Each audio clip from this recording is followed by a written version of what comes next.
So apparently these 81 Coon skinners are not as popular as some of the other Great Eastern Cutlery knives, or maybe the secondary market is just really fallen out on these Great Eastern Cutlery knives as we're having a kind of like a financial crisis right now in the United States. There's a lot of inflation and everything, as I'm sure you all know. But it seems like for whatever reason these are not as popular as a lot of other Great Eastern cutlery knives have been the past like 2 or 3 years now.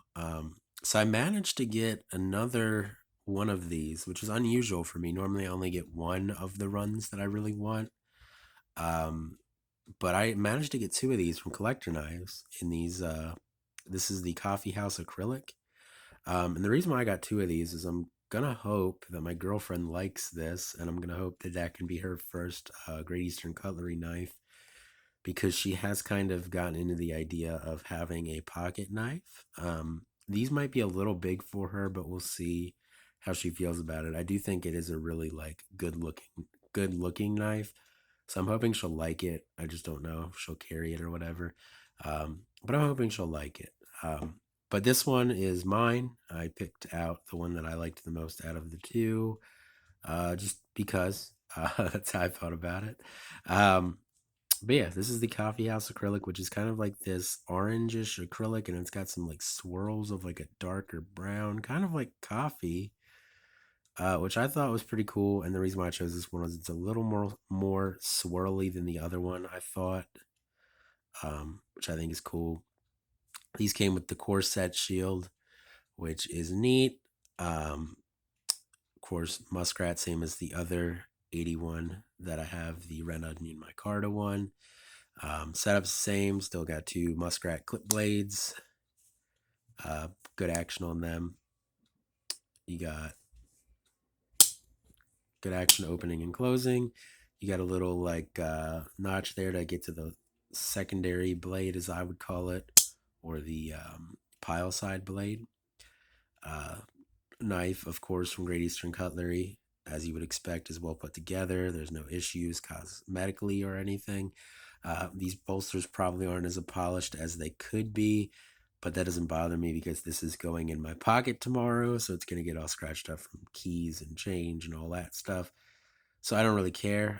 Guess I could put it in a pocket slip to keep it looking pretty, but I kind of like the way knives look when you get them a little bit scratched up and everything. So we'll see how this coffee house acrylic ages over time, I suppose.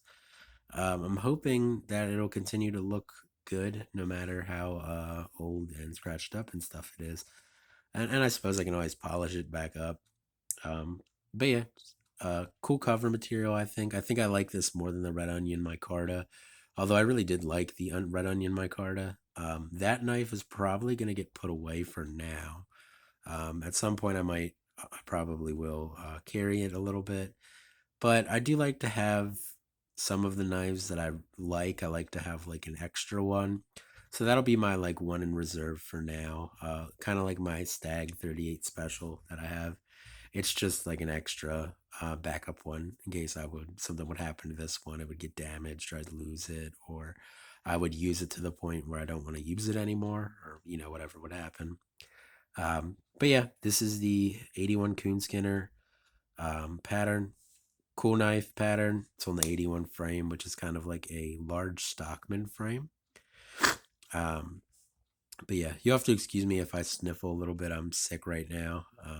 That's just the way it is. But yeah, well put together. This is another titty. I could have gotten one of the yellow rose bone ones, but they were considerably more expensive. These were like priced the same as the red onion micarta ones were on collector knives. And I kind of wanted to get matching knives for my girlfriend and I for her first Great Eastern cutlery knife. And I'm hoping she'll like it, but we'll see. Um, anyway, cool knife. Of course, like I said, it's the same as the red onion one. No half stops, good action. Good blades, no blade play or anything. Nice thin, slicey blades meant to be used. If you didn't watch my other video, the reason why the muskrat exists is for people like trappers and stuff who would skim small game, and you'd use your one blade, and you have this really slicey, thin, like muskrat clip here that's really good for skinning small game. This blade would go dull, so you'd put that one away, and instead of having to sharpen another blade or sharpen that blade, you just pull out your other blade that is exactly the same shape. So it's useful for small game hunters, pretty much. I'm not a hunter, but I do like the muskrat pattern just because I think it's interesting and it does have a history behind it and everything. Um, but yeah, the Coffeehouse Acrylic, and this is the textured Coffeehouse Acrylic. It's got some ridges in it, which is nice. But I really like the Coffeehouse Acrylic. I'm kind of hoping Great Eastern Cutlery will use this handle material a little more. I know they did some 97s with it, but of course I didn't get in on those because that was before I was into Great Eastern Cutlery. But overall, I really think this is the best looking knife of the run. The yellow rose um, might have been good too. Speaking of yellow rose and 97s, got this today. My yellow rose 97. Do love a 97. But yeah, the 81 Coon skinners seem to be pretty available. So hopefully, if you wanted one, you got one. And yeah, I'm hoping this Coffeehouse Acrylic will age well. That's going to be it for this video. I don't really feel like I need to talk too much about the knife because I did a video on this pattern, just not on this handle material. So that's going to be it for this video, and I will see you guys in the next one. I hope you have a good day.